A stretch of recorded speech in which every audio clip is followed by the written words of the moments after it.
Most people do not test your boundaries by accident.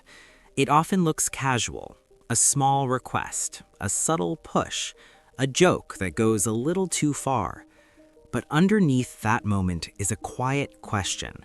How far can I go with you? Psychology explains that boundary testing is rarely random.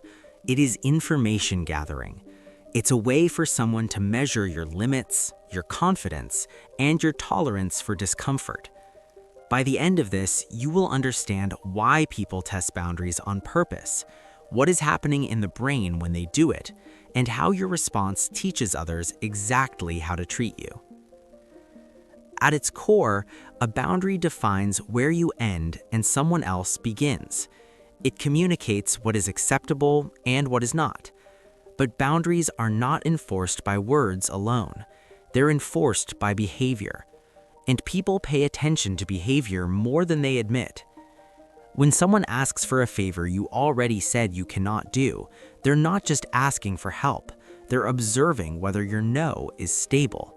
When someone makes a sarcastic comment after you expressed discomfort, they're watching your reaction closely. Do you hold your ground or do you soften to keep the peace? Here's the first uncomfortable truth. Many people test boundaries because it works.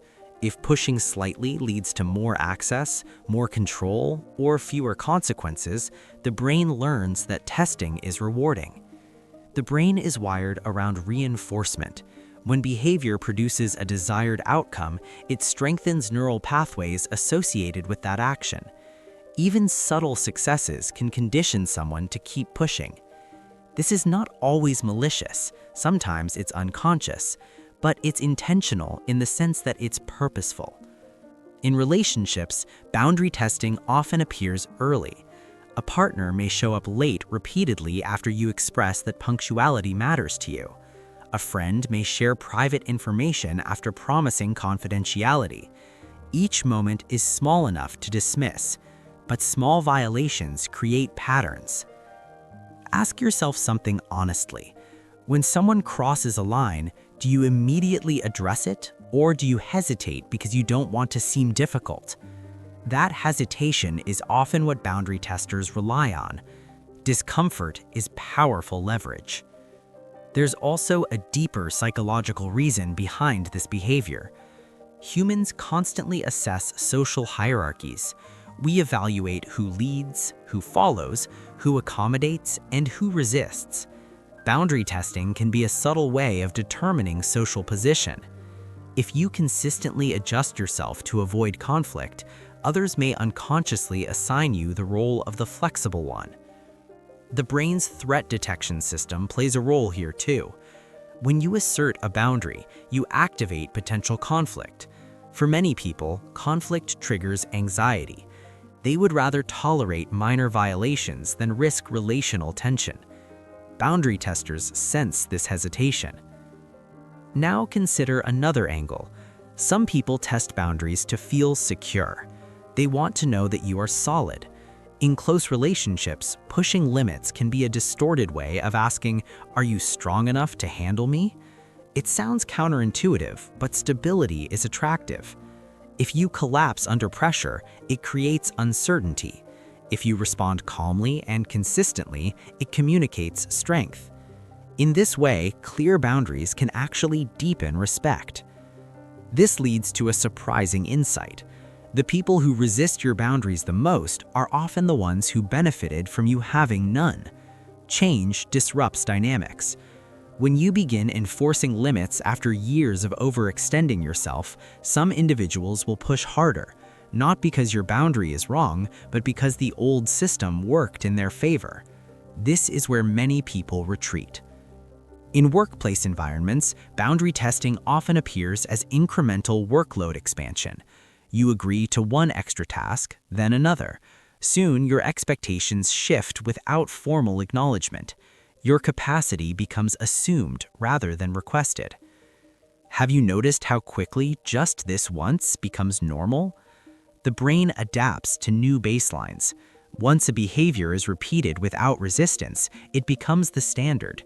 Reversing that standard feels uncomfortable, even if it was never fair. There is also a psychological phenomenon called intermittent reinforcement. If you sometimes enforce boundaries and sometimes let them slide, the unpredictability makes others test more frequently. They gamble on the chance that this time you will give in. Consistency reduces testing. Inconsistency fuels it. Consider social situations. Someone makes a comment that feels slightly disrespectful. You laugh it off. The next time the comment escalates, the person is calibrating. They are measuring tolerance.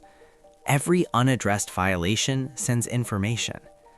This does not mean you must confront every minor issue aggressively, but awareness matters. Your nervous system often detects boundary violations before your conscious mind labels them. That tightness in your chest or subtle irritation is data. Ignoring that data trains you to override yourself.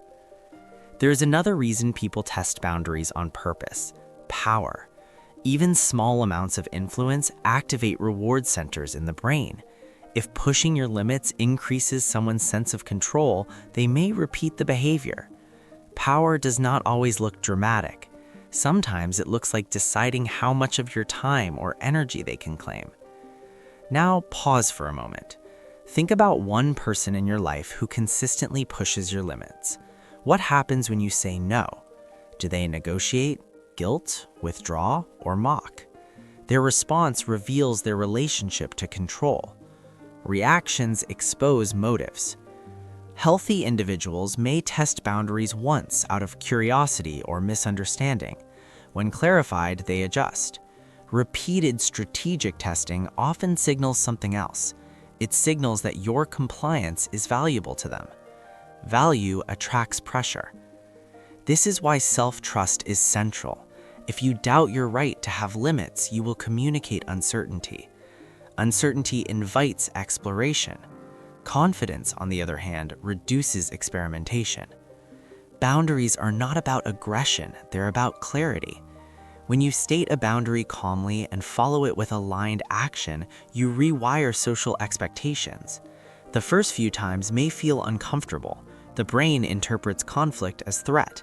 But over time, your nervous system learns that asserting yourself does not equal danger. That learning is transformative.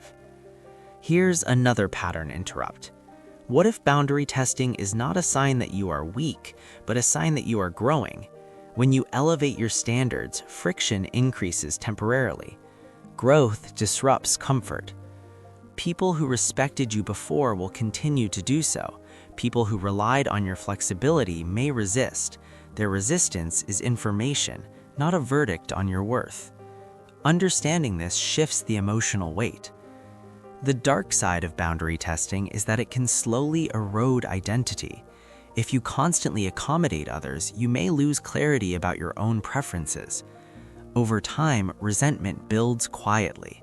Resentment is often unexpressed boundary violation. But the empowering side is this: every interaction is an opportunity to reset the pattern.